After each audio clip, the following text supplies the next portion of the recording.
I guess I'll go ahead and launch into this since I'm the moderator. I have so much power. So we'll go ahead and get started. This is the Extreme Makeover Fixing Up Fun mystery panel. So all of us write books that involve remodeling and rehabilitation of structures. We all enjoy that. You can see I'm dressed in my hard hat that my character Whitney wears in her books. It's got the daisy decals on there.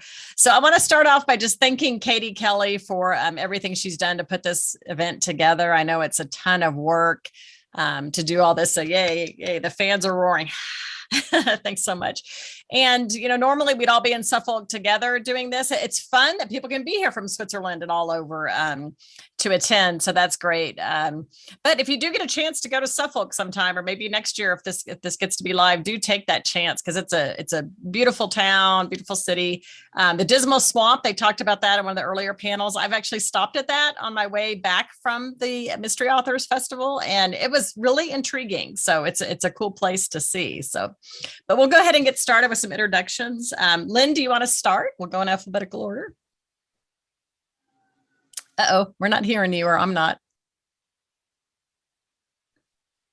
I muted myself so the dog was going off and then I forget, Yeah.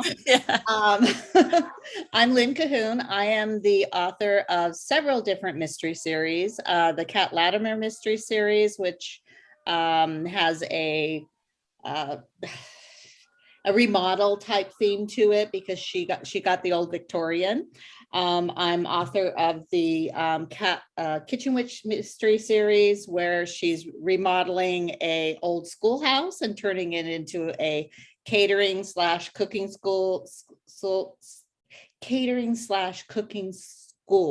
I'll slow down a little bit so I can use my words. I'm also author of the Tourist Trap series, and she's already done the remodel to her little house, so that's already done. I like remodeling old houses. And then I had the Farm to Fork series, where she got her grandmother's old farmhouse, and she remodeled a old restaurant because she was opening up. She was a Farm to Fork restaurateur. So, and then I have a new series coming up where there's no remodeling. She's a cancer survivor, and she is actually, she moved from the St. Louis area, like me, and she moved to Sedona, Arizona, and opened a bookstore, which is one of my dreams to do sometime ever do. And she's dealing with the cancer, or what the cancer did, and she opens up she sets up a survivors book club, and they turn into a sleuthing club. So that opens up this summer, so that'll be fun.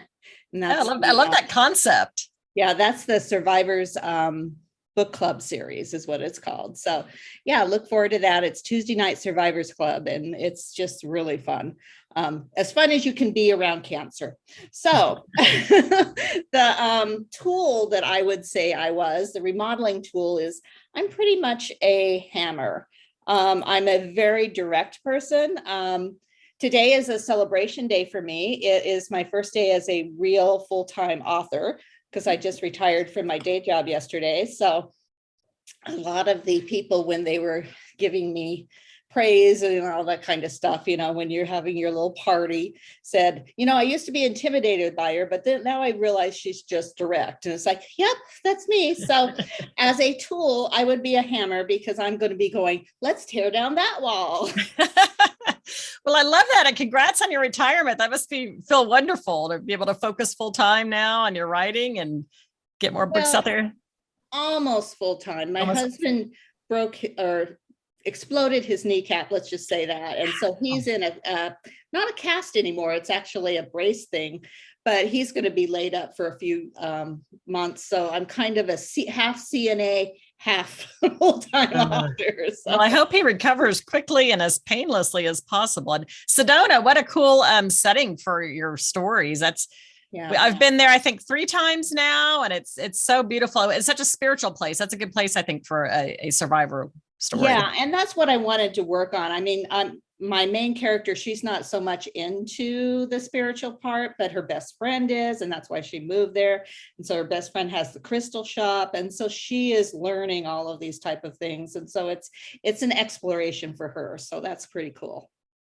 That's cool. So, okay, well, I guess I'll introduce myself next since my last name comes next in the alphabet. So, I write a house flipper series, which is a little bit of a misnomer because in the first two books they do indeed flip houses. It stars a carpenter named Whitney Whitaker who wears a hard hat with Daisy decals on it, and she and her cousin Buck rehab old properties. And in the first book, it's an old colonial that was called Dead as a Door Knocker. In the next book, Dead in the Doorway, actually the first one, it was a cottage. This one, it's a colonial, which are kind of ubiquitous in Nashville where the series is set. And the third one, though, they do an old motel. If you can kind of see the cover there, it's got those mid-century, funky colors that were all fun from the 60s. And I had a lot of fun with the old motel. I kind of got the idea for that from that TV show Schitt's Creek, where they lived in the motel. I thought, oh, that'd be kind of fun to remodel something. And one that just came out this week, they actually remodel an old abandoned country church. And they turned it into a music and entertainment venue, kind of like the Ryman Auditorium in Nashville. So I sort of borrowed that idea because I liked the Ryman. But one of the main characters in the series, you may have noticed there's a little cat on all the covers, and he kind of threatens to steal the show, and he's got his own chapters. His name is Sawdust. So I figured that was the perfect name for a cat that a carpenter has. But I also have 5 other series. My very first series was my Death and Taxes series. I used to do tax work before I became an author, and I ran into white collar crime an amazing number of times, actually worked for white collar criminals a couple of times unknowingly. So I drew on that in writing that series. So it's got a lot of kind of intricate financial crimes, which is pretty fascinating to me anyway. My next series was my Paw Enforcement Series, which is an all-female K-9 team, female police officer, female dog. And there's chapters from the dog's point of view. The dog doesn't talk, but you get in the dog's head. And the readers say they love that. I have 3 dogs, so I kind of pulled on their behavior in writing that. My next series is my Busted Female Motorcycle Cop series. And each book has the same concept. It's a female motorcycle cop, but it is a different character in each book. And then last year I launched 2 new series. That's the first time I've had 2 new series launch in the same year. But the first is a Moonshine series. It's my Southern Homebrew series. Also has a cat in it. His name's Smokey because they live near the Smoky Mountains in Tennessee. Yeah. And Get Away with Murder is the first in my Mountain Lodge mystery series. And we got another cat. Her name's Yeti. And this is set in Beach Mountain, North Carolina, which is one of my favorite vacation spots. And as far as tools, I would say that I am like a level. I am a Libra, which means, I'm pretty level-headed with most things. You're a Libra too. Yeah, we're supposed to be balanced, right? Anytime I take a personality test, like the Myers-Briggs and all those, I always end up almost right in the middle on everything. I'm half emotional, half logical, half introvert, half extrovert. But the fun thing is when I go a little off kilter when I write, and can just kind of write some funny hijinks and have a good time. So even though most of the time I'm pretty much got my bubble there in the middle, I like doing this and that when I write. So. Okay, how about you, Becky? Hi, my name is Becky, and I write cozy mysteries with R.A. Muth, and I have a squeaky clean skeleton. And all of my paperbacks are actually in a box in my car because I just came from a book signing. So, but it's the Haunted Housekeeping series. And in the first book, they take a job cleaning an attic for a house that's going to be the town museum. The second book, they take a job, they try to open their own store and they remodel it, and that, doesn't work out. The third book, they're helping remodel an old lighthouse. So in every book, they're trying to not do housekeeping. That's their goal. So because they're tired of scrubbing toilets. And I hate scrubbing toilets. And they say, write what you know. So I did. So, but write what you don't want to do. Yeah. So this cat on the cover of the book, he is actually a little spoiler here. So cover your ears if you don't want to hear the spoiler. He is actually a hot Irish guy, and only the main character can see that he's an Irish guy until the curse is broken and he can be himself again. So right now, to everyone else, he's a cat. So, yep. And if I were, so my dad was a contractor, so I got to play with all the cool tools when he didn't know about it. So one of the things I really loved was he had this, it was almost like a teardrop shape with a string that came out, and there was chalk inside of it, so they could do a chalk line, like on drywall or whatever. And you would just snap it and the chalk line was there, and I guess you would know where to cut. I didn't ever know what it was for. exactly, but I always remember playing with it as a kid, and I was thinking, man, that would be me because I like to leave my mark wherever I go. Ah, So that's what I would be. that's a clever one. Yeah. Yep. And my next series is called the Magical Bean series, and it's about a coffee shop and in Georgia, and the main character lives with her aunt, who is a granny witch, and she's working for some moonshiners, and they get caught by a government task force who it's their job to regulate the use of magic. So that sounds interesting. yeah. And moonshine, yay! I love moonshine. Drink recipes included. Well, you've got some very interesting creative stuff in your books. That's cool. So Grace Topping, it looks like she hasn't made it in yet, unfortunately. Hopefully we'll get her in here sometime soon so she can introduce herself to everybody. But and we'll just, instead of me calling on y'all, we can just have a conversation and keep it casual and simple. But what do y'all like about writing remodeling and repurposing of, what is it y'all like about that? I think for me, it's the idea of taking something old and making it new again. When we were looking for houses, because we've been thinking about this, we're moving to Tennessee, which I had talked about earlier, but this move / build / remodel.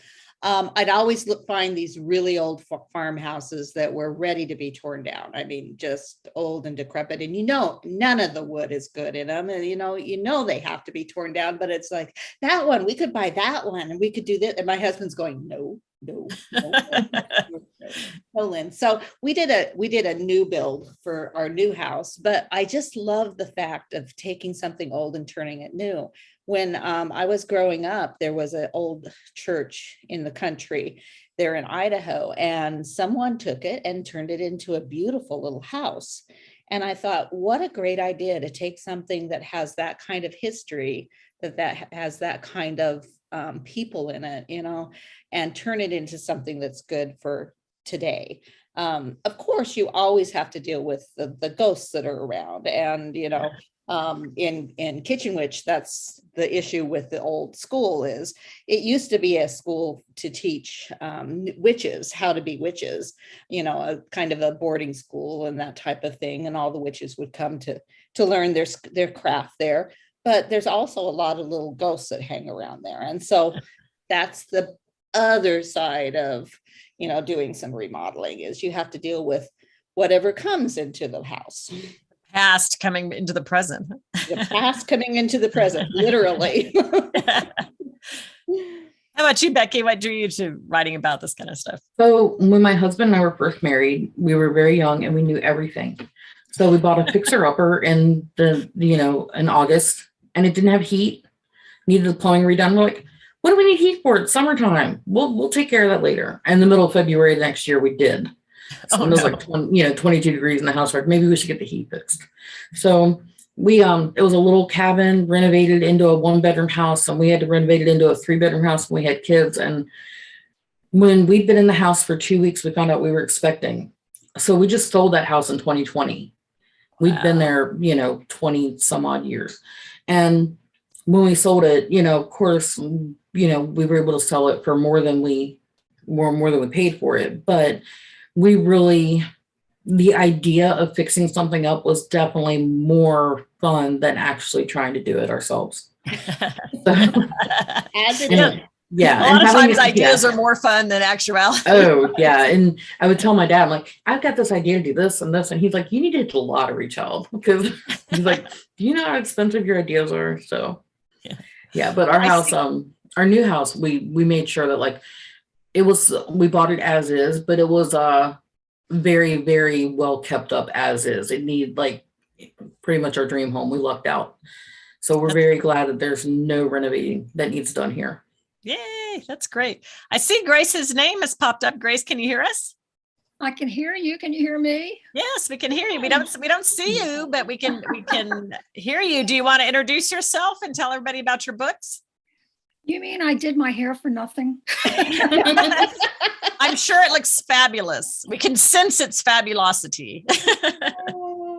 Well, I'm happy to finally be able to join you. I think I jumped through 50 hoops to get here.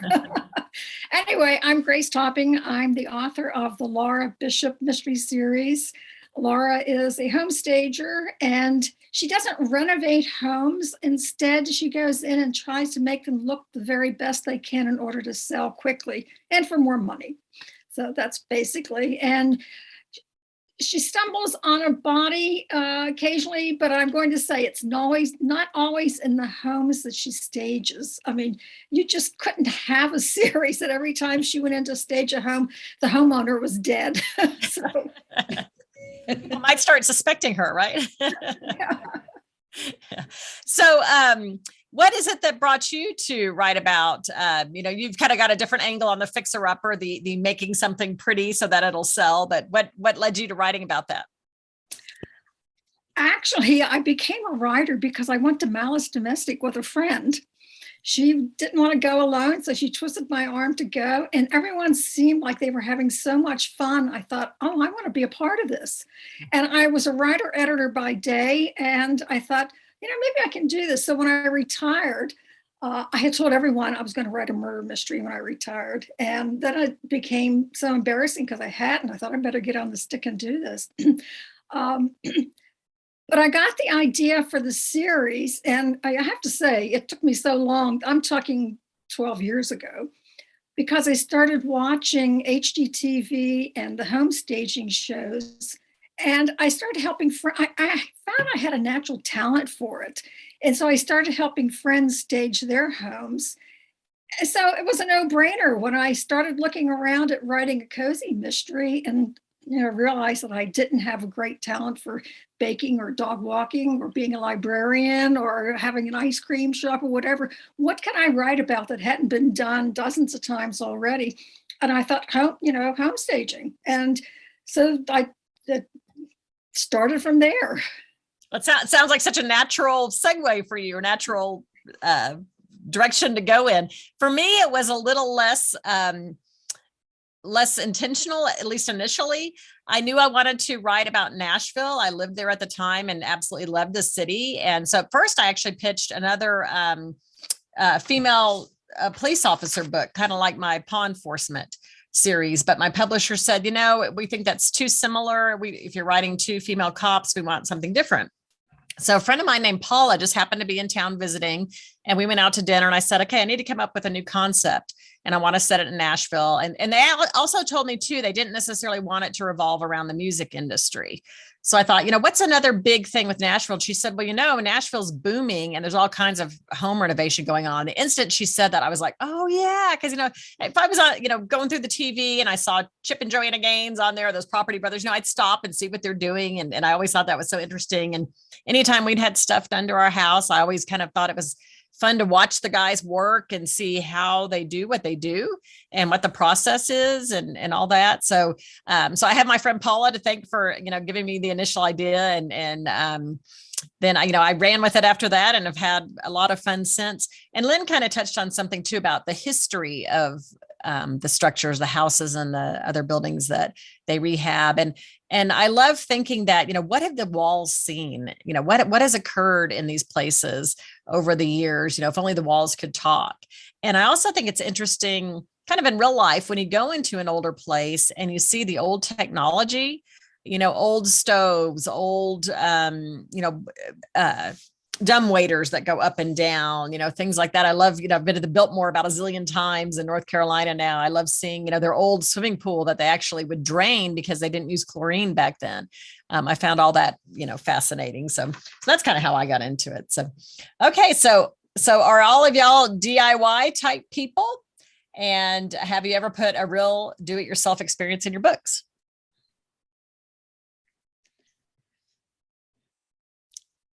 I would have to say my husband's a DIY type person, not so much me.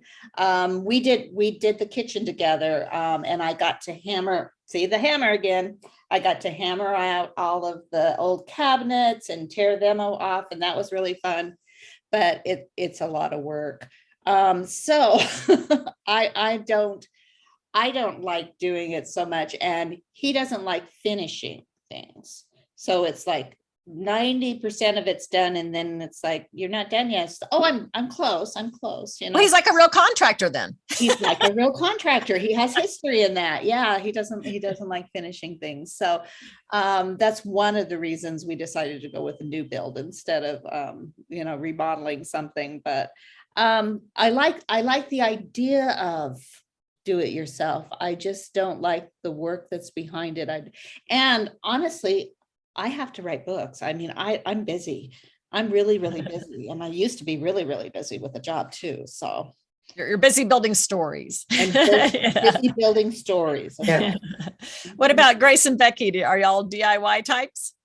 Sounds like you definitely are, Becky, from your. Yeah, I would much rather come up with a concept and then pay someone else to do it, because it would probably save my marriage.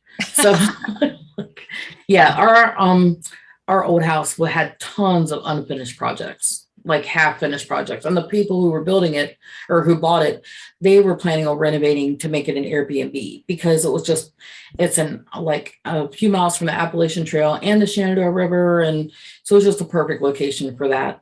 And like I said, our new house, we have a couple of things. Like I want to add stone going around the upper part of the fireplace. My husband's talking about how cheap it is and how he could do it. And I'm like, honey, no. I already got like names, and I've already got like contractors lined up, and we could just have someone do this. It's okay. I'm like, you're retired. You should enjoy your retirement. Let someone else do this. How about you, Grace? I'm not really into DIY as far as renovating a place, but I've actually a DIY for staging. I've gone to friend's house with furniture sliders and picture hangers and just all kinds of stuff, and gone in there and said, all right, this is going to look better if we move this big credenza over to this other side of the room and, put sliders under furniture. And so I did enough of that I found that when I started writing about it, it just came naturally. Mm-hmm. And I have put in some of the experiences that I had in my books. But as far as home staging, you might go into a house, maybe repaint, do some repairs, but a home stager is not going to go take a wall down, or add a new kitchen. Yeah.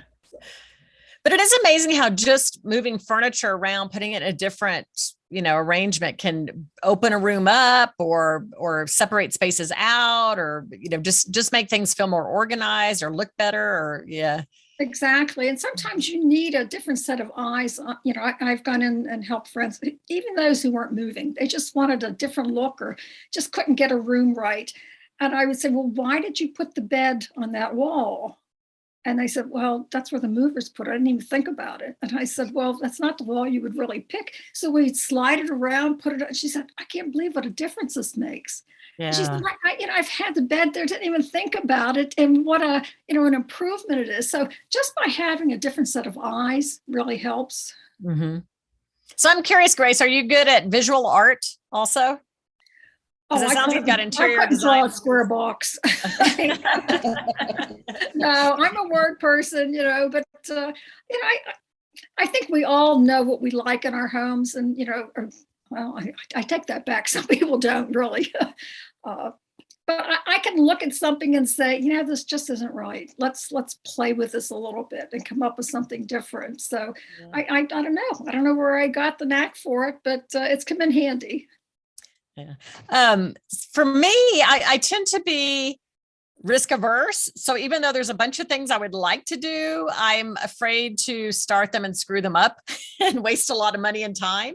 So I don't do a ton of projects myself. I did once try to build a patio cover, just like with some lattice things, and it was awful. My husband came and took everything apart and put it back together. And he actually made it look pretty good, considering I just bought bunch of random pieces and didn't have a plan. But I do play with paint a lot.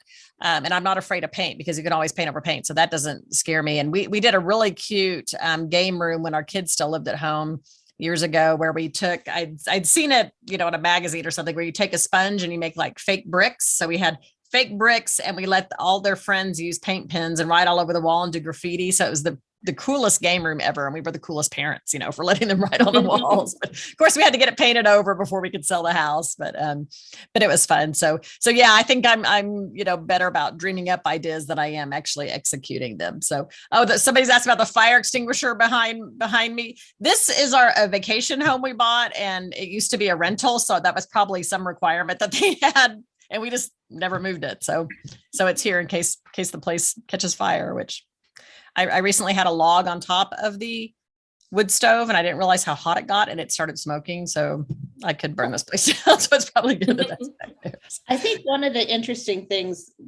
listening to Grace talk about it is when I'm watching like HGTV and I see them, especially when they're taking a house and just totally remodeling it, taking out walls and doing this and doing that. It's that vision of what it could look like that I don't have, and Grace obviously does, where she looks at something and says, oh, if we move this here and move that there, that would be better. But for me, I can't see that, and I can't hear someone describing it either. So I'm always amazed at people who can do that. I think they're wonder people. For me, I can see that in a book. I can see, okay, this is going to happen then, and then the characters are going to take over and this is going to happen. But in real life, where I'm working with walls and stuff like that, it's like, oh, that would be good. Why didn't I think of that? Yeah.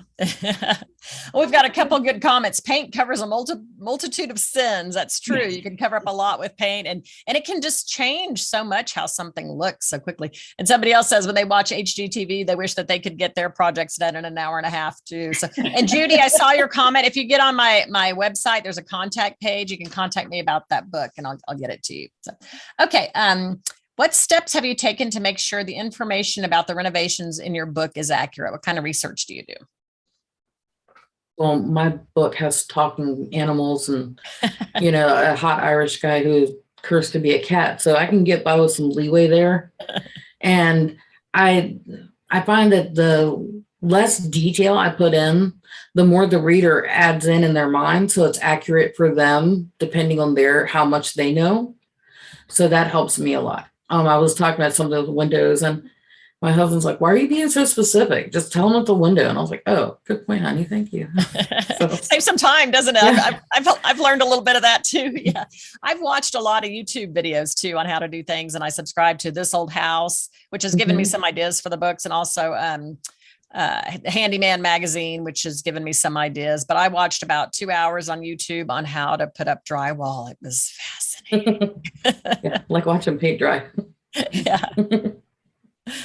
Lynn, do you have anything to add to that? Yeah, I'm not much of a researcher. I think that's why I like writing cozies, because the things that I'm writing about, I've either had people who have personally done that, or I have a total free range because it's a witch.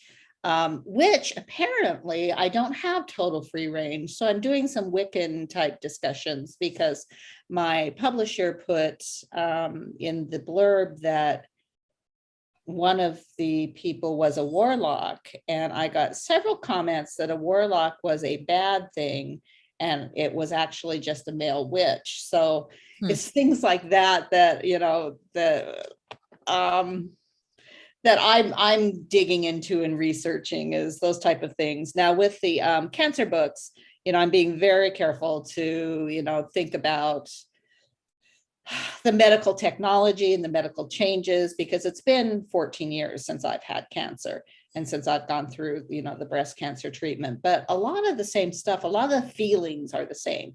So I'm trying not to be so specific in the drywall and more specific into the feelings about how people, the fear that word gives people and those type of things. So I really, I'm not a big researcher. But I do find little tidbits and think, oh, that's a cool thing. I call writers magpies, because we'll find little tidbits and we'll go, oh, the Biltmore, that's cool. That needs to be here. And for my tourist trap series, I used the castle, but it's actually not Getty's, maybe Getty's. Getty's house in, no, Hearst, Randolph Hearst house. Oh, Hearst Castle out in California. Yes, yes. Oh, cool. Yeah. I went there to visit, and it was just like, I've got to use this in a book, and so you don't use the specific information, but you bring the feeling and the atmosphere and what brought you joy there. And that's what I love about the researching part. I've only driven by that on my way to and from San Jose and San Diego. I never actually went in, but I saw it from afar, and I was always like, someday I need to go over there, and just never. They have this, just really quickly, they have this pool area that looks like a Grecian god place, and they've got all the stuff. And I hear that they've had to drain the pool because of issues, but leaking issues, but so beautiful. It looks like you stepped back into time. Oh, cool. That would be neat. So what was your favorite project in your book? Well, can I answer the last question before? Oh, sure. Yeah, I'm sorry. The reason why I want to answer is because it's such an important factor in writing a book where you're not an expert in an area. And watching HGTV's home staging shows doesn't make you an expert in it. And so just before we went to publication, I thought, I've got to check out some of this stuff, because I don't want a home stager somewhere reading my book and then throwing it across the wall saying she doesn't know what she's talking about.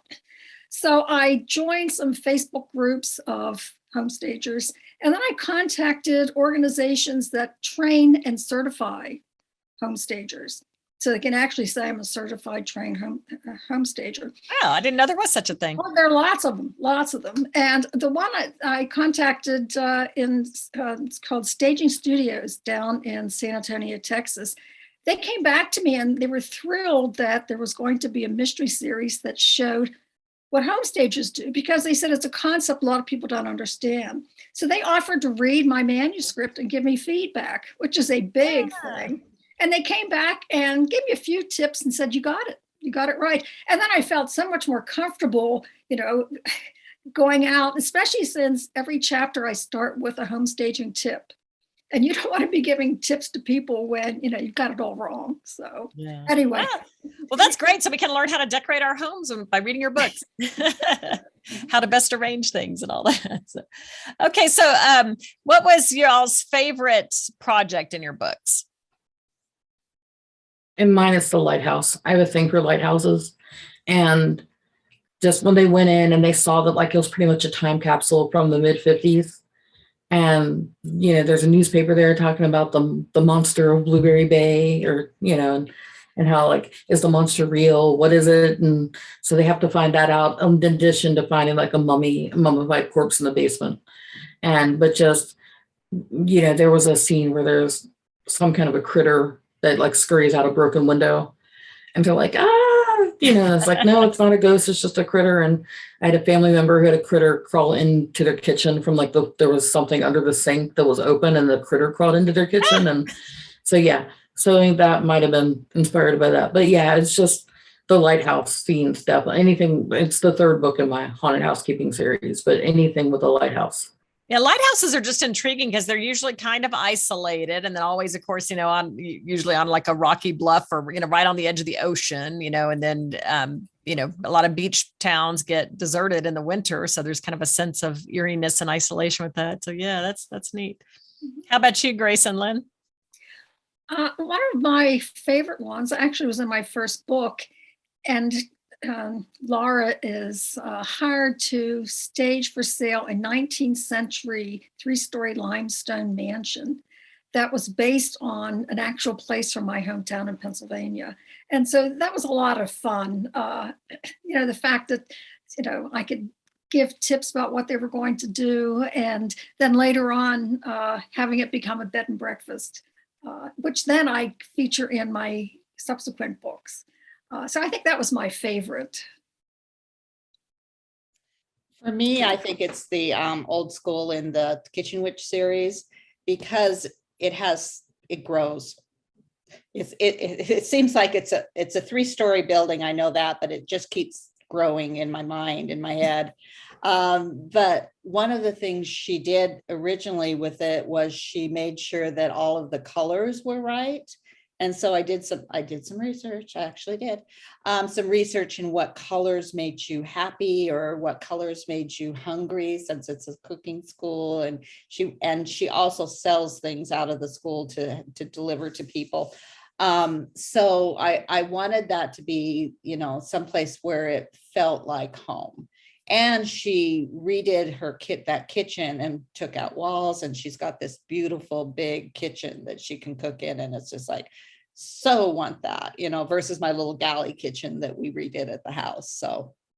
Well, it is interesting how paint color can make a difference. I've heard that too, that it can change how people feel, like you were talking about being hungry or being energized. And I remember hearing that there was a men's prison somewhere where they dressed all the men in pink uniforms and painted the walls pink, and they had fewer fights and less aggression. And it's like, there was just something calming about the pink color. I thought that was really interesting. So I would say my favorite is the church rehab in Batten Down the Belfry, which just came out last Tuesday. But it was based on the Ryman Auditorium in Nashville, which started out as a church, was repurposed as an entertainment venue.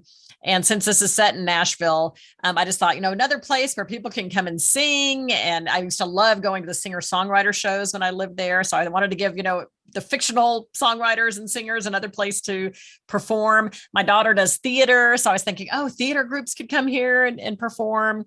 So it just felt really fun making a venue that people could go to for entertainment and to have a good time. So I liked that. So Sarah answered the question. Somebody was asking me if I was a member of the Triangle Sisters in Crime chapter, and I am. Yes. There's a lot of great mystery Sisters in Crime and Mystery Writers of America. If there's any aspiring mystery authors out there, definitely we would probably all recommend joining those because you learn a lot. So, okay, so now let's talk about paranormal experiences, and ghosts were mentioned earlier. So have y'all ever had a paranormal experience during a renovation or a DIY project? Yeah. At our old house, we would have things go missing and come back days later with no explanation. We had a picture of sunflowers on the dining room wall, and it was just like someone put their hand through the wall and just shoved it because it would land out in the middle of the floor. It was weird. We put up a different picture and it quit. So then at this house, the house came with a grand piano, and it has a music room, which both my kids and my husband are all musicians. So my husband and I were in my office, which is next to the music room, and we hear this light tinkling melody. Followed, and it was like ding, ding, ding, ding, like beautiful melody, like really haunting, not to use the obvious word, but it was followed by like the ting of a cymbal, like a drum cymbal. So we're like, well, there's only us and the 3 dogs in the office. The other 2 kids are asleep in 2 completely different parts of the house. Nobody near the music room. He went and looked, there's nobody there. So wow. We also have something on our fireplace mantle that will occasionally fall, but it won't just like, if it falls, it goes straight down. This like flies out and lands like 10 feet away in the center of the room. The room is huge. And yep. So we have that's scary. Yeah. So I mean, we had such weird things happen at our other house that like, this is nothing. We're like, hey, we acknowledge you. Just let us live in peace. It'd be nice if they would actually do some of the work, right? Right. If they like dust, I'm allergic to dust. So, oh no, I can never do housework. No. How about you, Lynn? Any paranormal? Yeah, I've had several situations where I believe I've seen other issues, other ghosties. One was trying to warn me away from my ex-husband. I didn't listen. I should have. But one of the houses my ex-husband and I were looking at, it was this great old farmhouse, and it'd been in the area for ages. I mean, it had been one of the original farmhouses before they built all the subdivisions and all of that. So we went to look at it before we called in a realtor, and we just stopped and walked around, and I checked this door and it was locked. And then my husband said something. I said, well, I've already checked it. And so he opens it and it's not locked anymore. Uh-oh. So we walked through and it was a beautiful little house. I mean, the rooms were a little small. It was a 2-story blue house. We went home. We were talking about whether or not we were going to, actually be serious about this. And I had a dream that night. and it was in the house, and it was the ghosts in the house, and they were not happy with me thinking about buying this house. So we did not buy the house. So I don't know if that was my subconscious talking to me, but yeah, that door was locked. I swear it was locked. Yeah, either way, if it's subconscious or ghosts, I wouldn't have taken a chance either. There you go. How about you, Grace?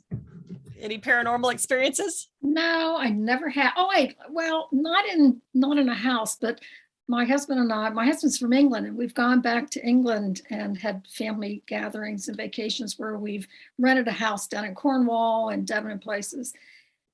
And I stayed in places where I just felt like, I mean, these are like 600 and 700-year-old cottages, and I just felt something. I got into bed, pulled the covers up, and I said to my husband, if the kids wake up in the middle of the night, you have got to go see to them, because I'm not getting out of this bed.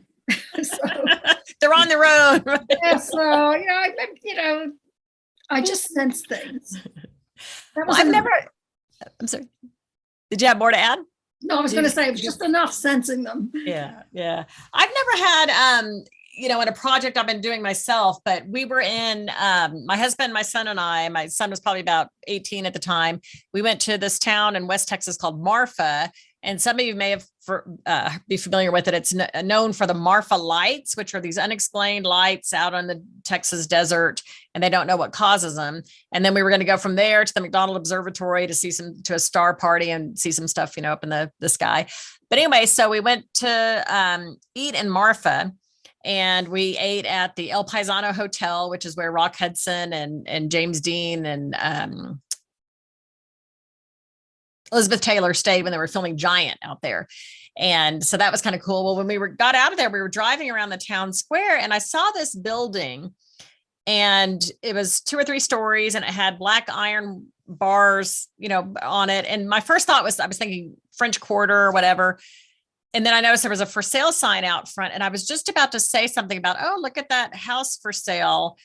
And all of a sudden, it was like an elephant was sitting on my chest. And I felt this massive sense of grief and just despair and horror. And my son started screaming from the back seat, get out of here, get out of here. And he said, that's the jail. And so what I had, just kind of in that split second when I glanced over there and saw the place and was thinking French Quarter, iron ornamentation, it was actually bars over the windows. I just hadn't mentally processed that yet. And I think what I was feeling was something, horrifying that had happened in that jail. So whoever bought that jail, I don't know if they remodeled it into anything, but that would never been a place I would have wanted to do. So we've got just a few minutes here. So let's maybe move on to some of our real life favorite building renovations. Anybody have a favorite? We used to live in Harpers Ferry, West Virginia, and just across the border into Maryland, there's a little town called Brunswick, and there's a coffee shop called Beans in the Belfry, and it's an old church from the early 1900s that they turned into a coffee shop. And the acoustics were so awesome because, the big ceiling and the cathedral ceiling, everything. They used to have open mic, and my oldest son used to do open mic there.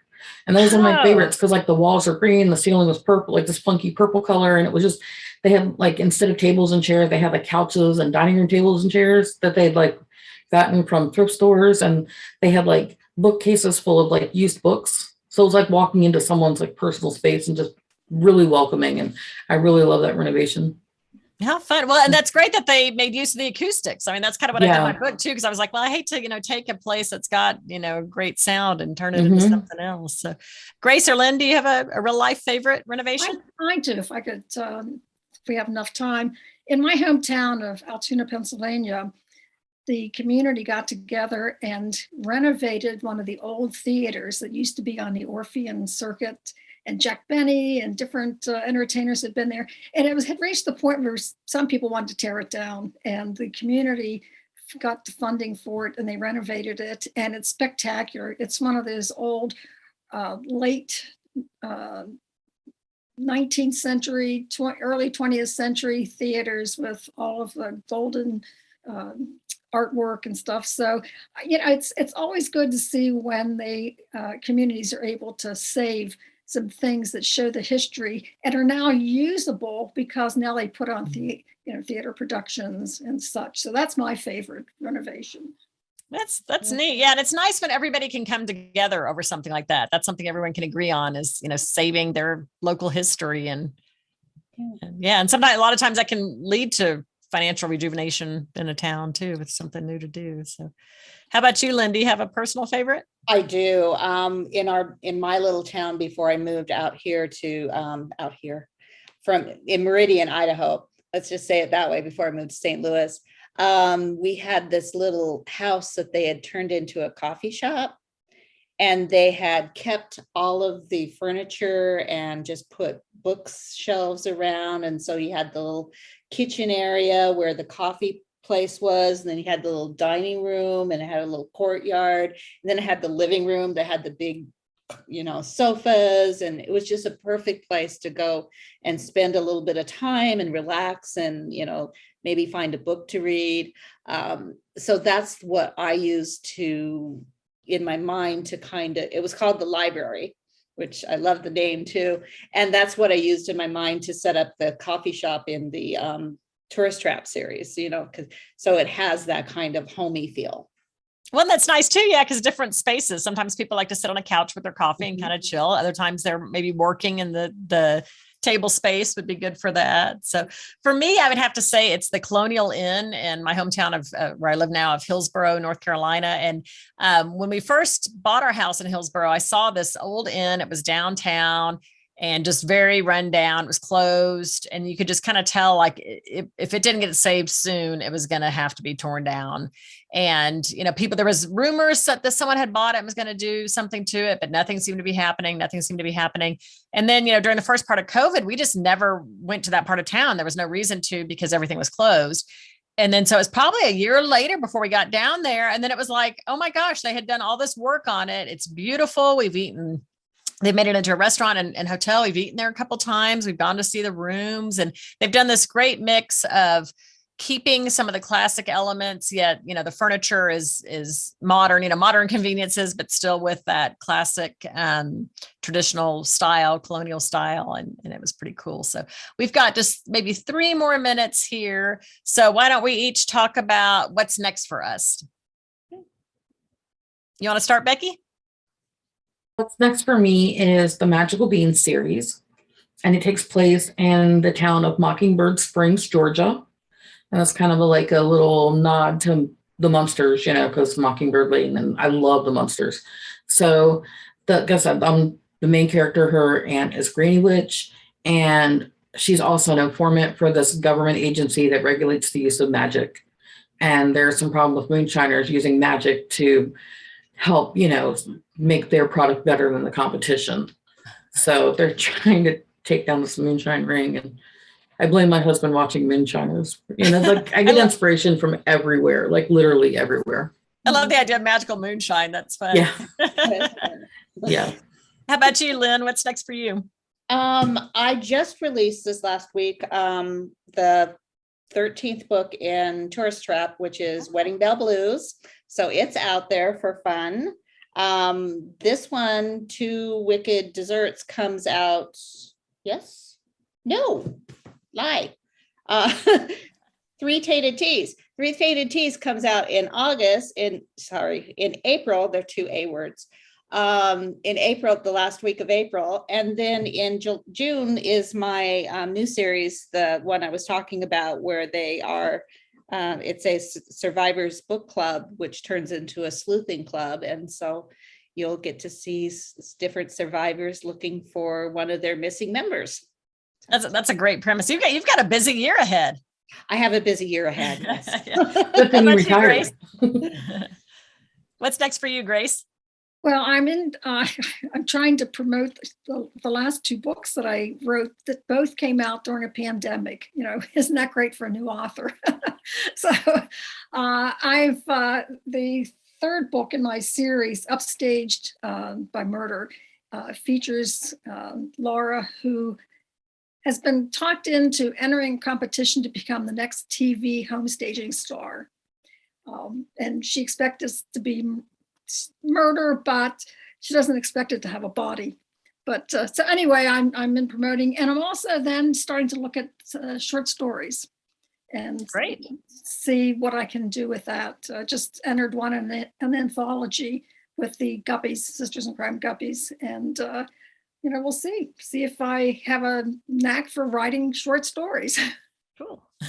Helen, yes, there is an ice skating rink in Hillsborough, and I go over there and fall down on it every once in a while. So for me, it's about time to wrap up. So I'll just be real quick about this, but I've got 2 books coming out this year. The Proof and the Poison is the second in my Southern Homebrew Moonshine series that comes out in June. And then A Trip with Trouble comes out in October. And that's the second in my Mountain Lodge mystery series. So this has been so fun, guys. Thanks to everyone who came to hear us, and the panelists. And again, to Katie Kelly for running the show. This has been so awesome that we've all been able to get together. And hopefully next year it'll be live and in person. Yeah. Thank you, everyone. Bye-bye. Thank you. Bye-bye.